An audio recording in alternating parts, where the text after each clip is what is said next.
मी सर्वप्रथम सगळ्यांची माफी मागतो की आता काय झालं आहे माहिती आहे ना, आपण सोशल मीडियावर आलेले मेसेजेस वाचतो आणि डॉक्टरांनी मला मेसेज पाठवला. लगेच आम्ही 6 तारीख आमचे सगळे वाढदिवसाचे रिशेड्यूल करून 6 तारीख ब्लॉक करून टाकले आम्ही 4 वाजता. आता त्यांच्या कार्यक्रमाला तर जायलाच पाहिजे, ट्रेलर लॉन्चला जायला पाहिजे. इथे आल्यावरती मला त्यांनी कागद दाखवला की असा असा प्रोग्राम आहे. आता मी आपला उत्सुकतेने सर्वात शेवटी वाचतोय की प्रमुख पाहुणे म्हणून अशोक हांडे आहेत. तेव्हा मला हा स्वतःला माझा सन्मान वाटतो. आणि कदाचित या ताटकण्याची सुरुवात ही माझ्यापासून झालेली आहे. कारण ताटकणा हे पुस्तक रिलीज करताना त्यांच्याबरोबर मी होतो आणि मी एका अभिनव पद्धतीने ते पुस्तक रिलीज केलं होतं. म्हणजे त्यावेळी पुस्तक प्रकाशन क्षेत्रामध्ये इतका मोठा गाजावाजा झाला होता त्याचा, इतकं आम्ही ते भव्य केलं होतं. आणि त्याच्यानंतर पुस्तक प्रकाशन सोहळ्याच्या सुपाऱ्यासुद्धा मला यायला लागल्या होत्या, पण मी काय तशा काय घेतल्या नाही. मगाशी गिरीश म्हणाले की यांच्या कर्माची फळं ती त्यांना ऑलरेडी मिळत आहे.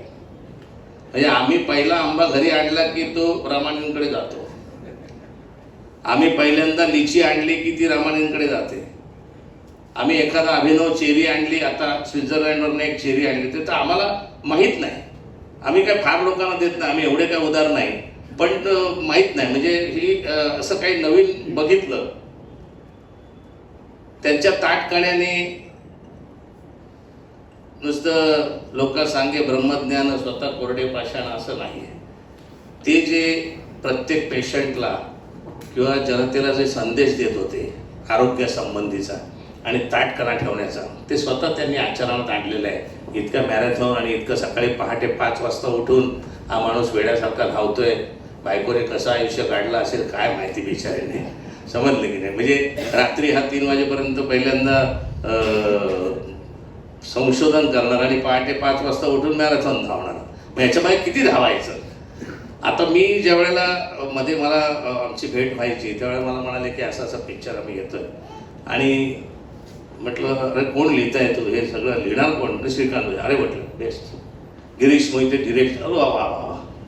आणि उमेश म्हटलं तुमची भूमिका कोण करणार? उमेश कामत. मला अतिशय आनंद झाला. मग आता तुम्ही दोघे बाजूला बसले ना तर पिता पुत्रासारखे दिसताय तुम्ही. हा म्हणजे कदाचित त्या सिनेमाच्या नजरेचा खेळ असेल.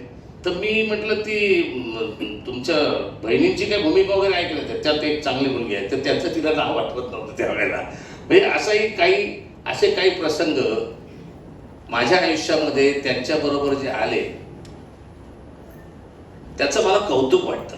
म्हणजे दिगंबर कामत गोव्याचे मुख्यमंत्री होते त्यावेळी ते मराठी बाणा बघायला आले आणि मग त्यांनी मराठी बाणासारखा आमचा गोवा बाणा तुम्ही कार्यक्रम तयार करा म्हणून ते खवटे म्हणून होते, ते आपली निवेदिता जोशी आणि मी, आम्ही दोघेजण संपूर्ण गोवा प्रत्येक गावांगाव फिरलो की कुठे काय करता येईल, कसं काय करता येईल. आणि अचानक त्यांच्या गावात गेलो. आता त्यांचं गाव आहे हे मला काहीच माहीत नाही. काय होतं आपण आपल्या एवढे कामात असतो हे काय आपलं. आणि बघतो तर तिथे त्यांनी लायब्ररी केलेली आहे, तिथे हे केलेलं आहे. वा वा वा वा. आणि त्याच्यानंतर आत्ता मी गेल्या वर्षी बुडापेस्टला गेलो आणि बुडापेस्टला आम्ही थक्कच झालो एकदम.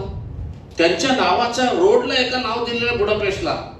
गिरीश तुम्ही ते घेतलंय की नाही मला माहीत नाही. म्हणजे पण मला असं वाटतं की एका मराठी माणसाचा म्हणजे मराठी बाणा जो म्हणतो आपण तो जपलेला हा ताटकणा आहे. आणि मध्ये दशावतारच्या वेळेला मीच पहिलं भाषण केलं होतं आणि मीच पहिलं भाकीत केलं होतं की हा सिनेमा धुवाधार चालणार, आत्ताच माझ्याकडून लिहून घ्या आणि उद्या चालल्यानंतर सांगा की अरे अशोक हांडे पहिलं बोलले होते. तसाच हा ताटकणा हा सिनेमा सुद्धा चालणार आहे. कारण या क्षेत्राबद्दल, या स्पाईनबद्दल ही नवीन टेक्नॉलॉजी त्याच्याशी जी नावं जोडलेली आहे, हिरो हिरोईन लेखक दिग्दर्शक, ही खरोखर डेडिकेशनची नावं आहे. जसं मगाशी तू म्हणालीस की प्रत्येक पेशंटने जरी एकाने बघितला, आता जो पेशंट आहे त्याचा घराने बघितला तर किती लोक, लाखो शो होतील याचे लाखो शो व्हावेत. आणि हा सिनेमा का चालावा? कारण अशा प्रकारे या भूतलावर, या मराठी मातीमध्ये या आपल्या संस्कृतीमध्ये कोणीतरी एक डॉक्टर आहे जो आमच्या म्हणजे आमच्या डॉक्टर किंवा कधीच गप्पा झाल्या नाहीत, आमच्या सगळ्या सांस्कृतिक गप्पा झाल्या. माझे सगळे त्याने कार्यक्रम बघितले, त्याच्यावरती मग ते ॲनालिटिकल सगळं बोलणं. आता याच्यात गाणं नाही म्हणताय, पण ह्यांना संगीताची खूप आवड आहे हे तुम्हाला सांगतो. आणि गाणं नाही हा तुमच्या ट्रीटमेंटचा भाग झाला.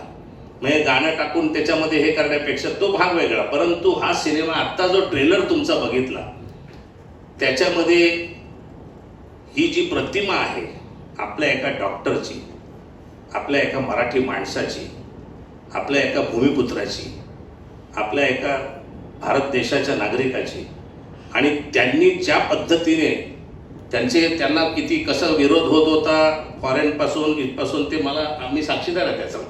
आणि ते काय त्याच्यामुळे खचले नाही. अरे कुठली सांगायचं, काही लोक विरोध करतायत पण ते करणार म्हणजे ही वॉज पॅशनेट म्हणजे, आणि ते कन्फर्म होते की हे करणार आहोत आपण, हे करणार.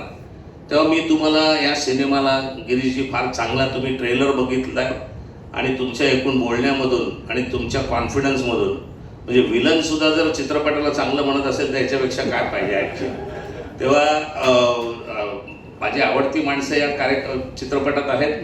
तुम्ही आता चित्रपट बघितल्यानंतर आवडते व्हाल आमच्या. मी काय फारसा TV सिरियल वगैरे बघत नाही, त्यामुळे मला काय फार सिरियसली घेऊ नका. पण हा चित्रपट ही काळाची गरज आहे.